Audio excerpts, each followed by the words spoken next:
sorry ass DJ.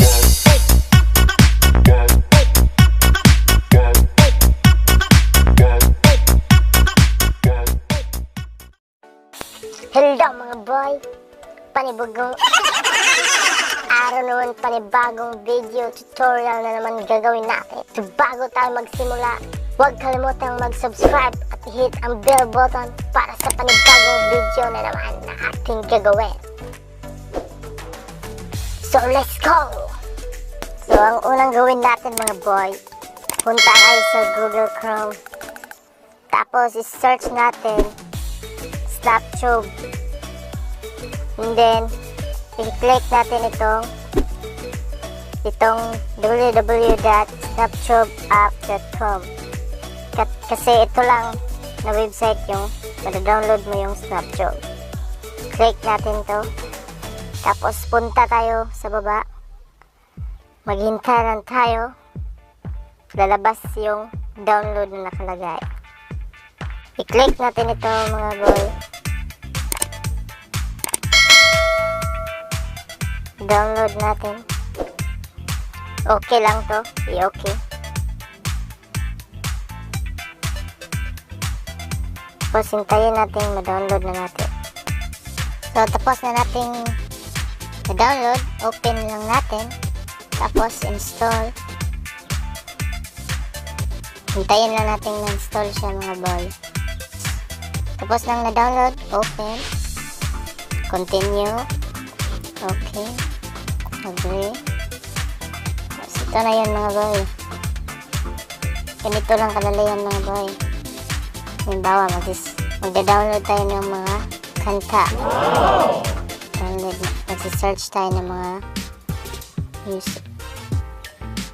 I-click lang natin ito mga boy. Click natin yan, download.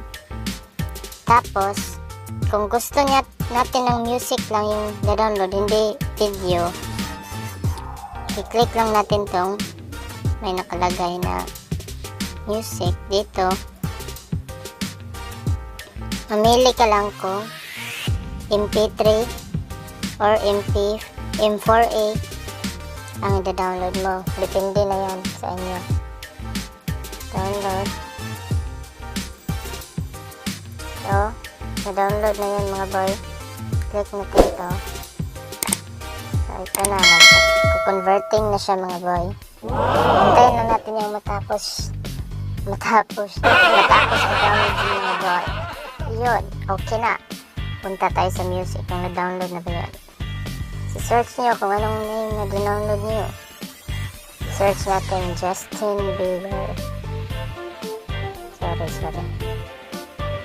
Justin Bieber. Justin Bieber. Ay. Bobo. Bobo na spelling boy. Justin Bieber. Yan. Okay. Ayun lang kadali mga boy. Ganun lang kadali mag-download ng music. Kaya mag-download nyo na rin tong apps na to, Snaptube. Tapos kung gusto nyo na mag-download ng video naman mga boy, pwede rin dito mga boy. Ganito kaganda ang Snaptube. Click lang natin to. Download natin yung video nito. Click natin ang download ulit mga boy. Tapos mamili lang tayo dito mga boy sa video kung anong resolution ang gusto natin mga boy. Dito mamili tayo sa dalawa. Halimbawa 360p lang ang download natin. Click lang natin yan. Download mga boy. Puntahan natin sa download. Yan, nagda-download na siya boy. Hintayin lang natin matapos mag-download. Tapos automatic mapupunta na siya sa gallery or album mga boy. Ganito lang kadali gamitin tong apps na to.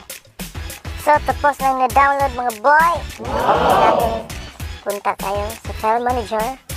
Kita siya doon mga boy. So, ito na mga boy. Ayan mga boy. So, ganun lang kadali mga boy. Gamitin ang apps na Snapchat mga boy. Kung meron kayong mga gustong i-download na mga music or video, download na to mga boy. Kung meron kayong gustong i-download na music or mga video mga boy, download na tong Snapchat na apps. Dahil madali lang mag-download dito. Ganito lang kadali gamitin ang Snapchat mga boy. Maraming salamat sa panonood. Hanggang sa susunod na naman na video natin mga boy. Huwag kalimutang mag-subscribe at i-hit ang bell button para sa panibagong video na ating gagawin. Bye-bye!